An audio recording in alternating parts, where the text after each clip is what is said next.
Hey everybody, no, we are not at the beach. We are in Texas, Gonzales, Texas, not Gonzalo, but Gonzalo, deuces. Hey, so different spot, same message. Of course, we're going to read it like we've been doing. What we're going to share all comes from a channeled book. It's called A Course in Miracles. Oh yeah, feel free to take a look. Let's start with the first two lessons of the 365.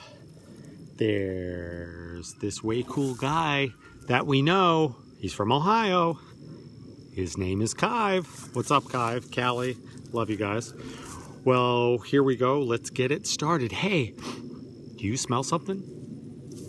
Somebody farted? No way. All right. Nothing we see means anything. The reason that this is so is that we see nothing. And nothing has no meaning, so what we see does not mean anything. It is necessary that we recognize that this, so that we may learn to see. What we think we see now is taking the place of vision, sadly. We must let go by realizing it has no meaning, so that vision may take the place of seeing. We have given what we see all the meaning it has for we. We have judged everything we look upon, and it is this, and only this we see. We see only our judgments. This is not vision, only an illusion of reality, because our judgments have been made quite apart from, reality. We are willing to recognize the lack of validity in our judgments because we want to see. Our judgments have hurt us, and we do not want to see according to them. Any of the lessons in A Course in Miracles, oh yeah, they are a gem. So there you are, the first two lessons from A Course in Miracles. It is a course in mind training. Some may call it mystical. It is a guide to help us correct our interpretations and our perceptions. Because what we have learned, oh yeah, it's all about deception. Everything is either love or a call for love. We either are on the battlefield or we get to rise above. We have a guide and a teacher to help us all the time. We are referring to this loving aid as HS, whose purpose is to help heal the mind. It's one of many paths to the truth of who and what we truly are. It's here to guide us in the seeming dark. It is a brilliant Christmas star. No, I'm not reading a Bible. I'm reading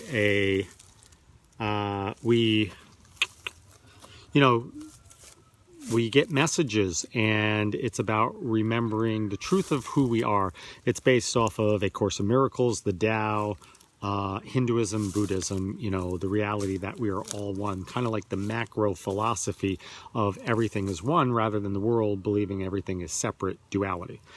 There's only love and fear doesn't truly exist, so nothing real can be threatened. Nothing unreal exists. Herein lies the peace of God. Hope that helps. You have any questions, feel free. You can message me.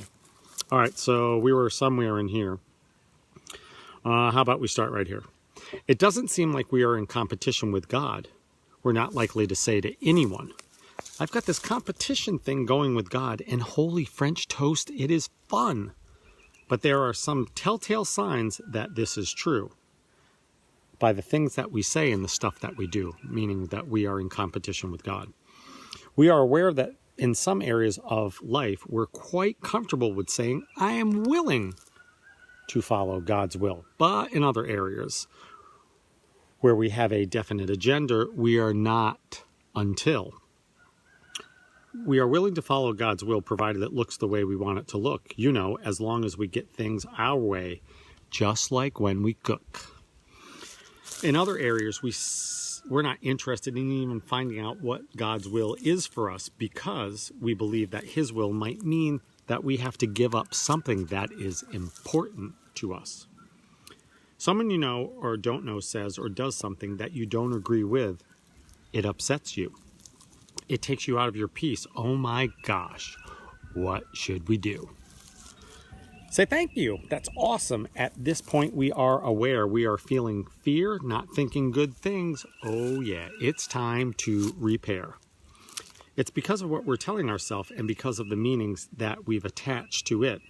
I am responsible for how I feel. We're responsible for how we feel. We are aware this is my problem, not theirs, so we're going to quit. Excuse me for blaming you. It's not you, it's me. Seeing you and what I think is upsetting me differently is the key. We're going to pause and go within. We're going to feel it, remembering the only reason we're upset is because we are choosing to be. Sure, we have this grievance. We wish something or someone were different. We disagree. We disagree. Thank you, thank you. This is an opportunity to correct our perceptions. This is an opportunity to change my interpretations and go a different direction. This is an opportunity to remove a block to change how we live. We are willing to accept this as it is without having to change it and forgive. So that was some of the stuff that we wrote recently, or sorry, we wrote with,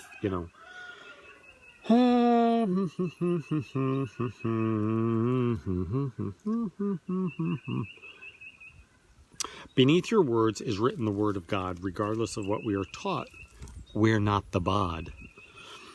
We are spirit energy so much more than we can fathom. We are beyond those collection of atoms. The truth upsets us now, but when our words have been erased, we will see His. That is the ultimate purpose of these exercises. Forgive yourself. Stop clinging to and revisiting what you think are your mistakes. They are over and finished with. Know you are loved and heal the headache. You've done nothing wrong and haven't effed it all up. You're exactly where you're supposed to be doing what you're supposed to be doing. Yup. Be easy with yourself. Lighten up and laugh a bit. No sense getting upset and throwing a fit. You are loved and cherished beyond your ability to fully understand. It's hard to fathom while bopping around in this crazy-ass dreamland. Our individual task is to be loving whatever arises, including how we interact with ourselves, regardless of our sizes. God accepts you completely just as you are. Hey, Kim. You're a whole, perfect, innocent, and complete. Yeah, you are a star. We love you so much, much more than you know. We love you, beautiful beings. You are the flow. All right, so that's kind of what we wrote. We didn't have as much this week because we were interacting with our brothers and sisters and practicing seeing them differently. We didn't spend as much time writing this week as we did interacting with these beautiful beings that we had the pleasure of interacting with. Very cool, very cool. We're so grateful for you. We're so appreciative of you. We're out here in Gonzales, Texas, having a little fun. We flew to Arizona, picked up a car. We're driving it back to St. Petersburg, Florida. And we just wanted to say we love you. We just wanted to check in and say hi. And remember, keep practicing. Anytime you're upset, ask to see it differently. Remember, you are in charge of how you feel. You seemingly separate being, who is really the one in form, are in charge of how you feel. You are in charge of how you feel. Not the government, not the vaccine, not the masks, wearing them, not wearing them, doing whatever. You are in charge of how you feel. It's got nothing to do with anyone or anything outside you. It is a choice. Every moment is a choice, so choose to be happy. We love you. We appreciate you. Marcus, love you. We'll see you soon. Deuces.